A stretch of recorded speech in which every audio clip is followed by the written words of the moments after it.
Coco is one of the best animated features of the last decade. It's a special movie for me as I come from a Mexican background, and yet, to this day, all I can remember is how so many called it a ripoff of the Book of Life before it was even released. Worse still, some said we didn't need it because one Dia de los Muertos movie was enough. Yeah, I didn't forget about all that bullshit.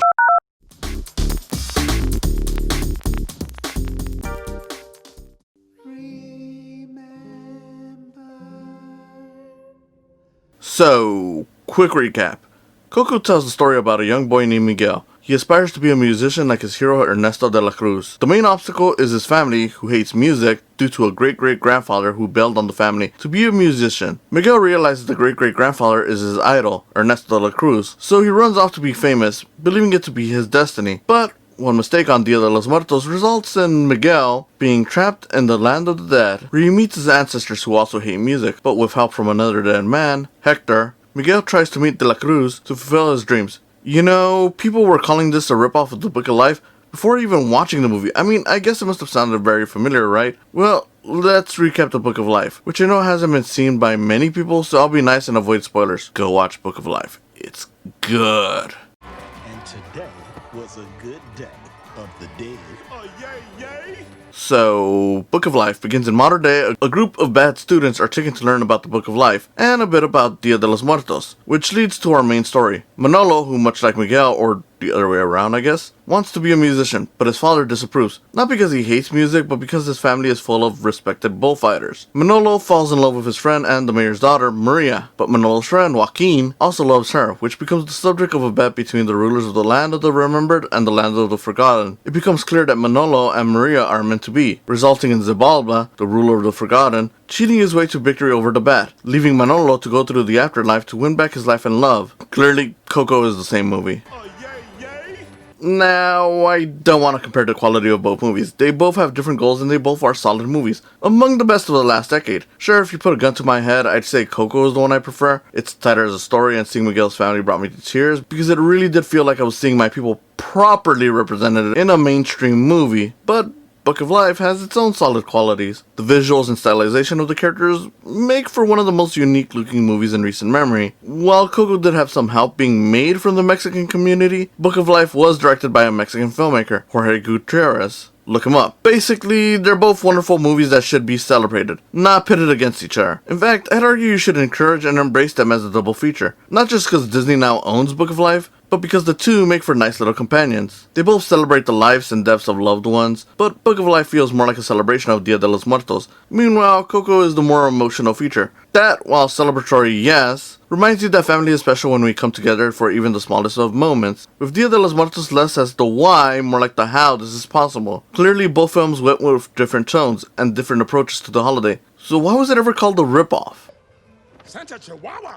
The easiest answer is that people hadn't seen the movie yet, so clearly they just didn't know what to expect. But I want to go deeper, because as someone who was defending Coco as the trailers dropped, I feel like the ripoff conversation was a bit insulting, and because people eventually accepted it wasn't a ripoff, we never fully tackled the underlying issue. There are plenty of movies that have been wrongfully called ripoffs, sometimes before and sometimes after release. But the intent behind the calls for it on Coco's end felt especially wrong. Sure, the main reasons people thought so early on was that the trailers were selling a Dia de los Muertos movie about an aspiring musician stifled by family and that the afterlife was explored? I don't know, I recently rewatched the first trailers of both movies just to prepare for this, but aside from the holiday, I could not see much connection.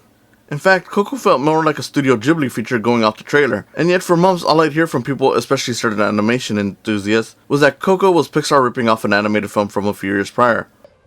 Santa Chihuahua! Why? Because they were both set in Mexico and focused on Dia de los Muertos? Because both had leads into music? Because they both ventured into the afterlife? My response was always the same. Did they complain about the hundreds of Christmas movies made? Complain when the North Pole showed up in multiple Christmas movies? Complain that Santa was a featured character? Complain that the lead was a grouch tired of Christmas who learns to love it? So many Christmas stories, so many that are similar. Yet I heard complaints for the second animated feature focused on Dia de los Muertos, which barely had story similarities. I'd argue that's the racism talking. The idea that one movie focused on the holiday means no other is necessary. Regardless if it's different is ridiculous, and it's why there's so much underrepresented cultures and people. I could see a year's worth of Christmas stories, all similar due to the holiday, but two animated features based on my people was too much for some? You have no idea how much it pisses me off. Oh, yay, yay!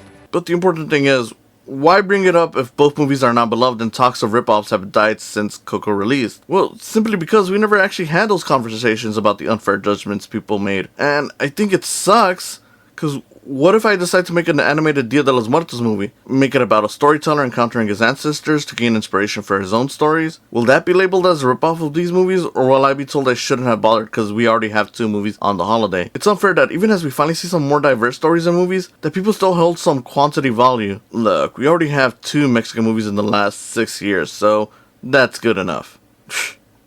Ridiculous. We can tell multiple stories on our holidays, each charming in their own ways, but the moment we do, we'll be bombarded with people calling us ripoffs, unnecessary, etc. As if our experience only needs to be told once, because only white experiences are universal and deserve hundreds of takes on the same subject. People never did much but praise Coco after it hit, but I think it's time people actually reflected on the biases they have regarding diversity. How they will treat one take as the only needed one for non-white stories. The reason this bugs me years later is that while everyone's basically forgotten these wrong criticisms, they never admitted how these wrong criticisms were formed and the unfairness of it. If we want to do better on race, we need to admit the areas where we need to work on, which means we can't be quick to dismiss representation just because someone else did it. There have been infinite white stories told. Please don't annoy me by telling me that I can't have another Dia de los Muertos movie. Yes, even if you later admit it was good and pretend you never had those biases. You need to be better by not holding it to an unfair bias until you see it. You need to at least hear the people out, understand what's happening, and yes, sometimes representing a certain holiday may bring about certain similarities, but that doesn't mean they're all ripping each other off. Thank you for watching. Santa Chihuahua!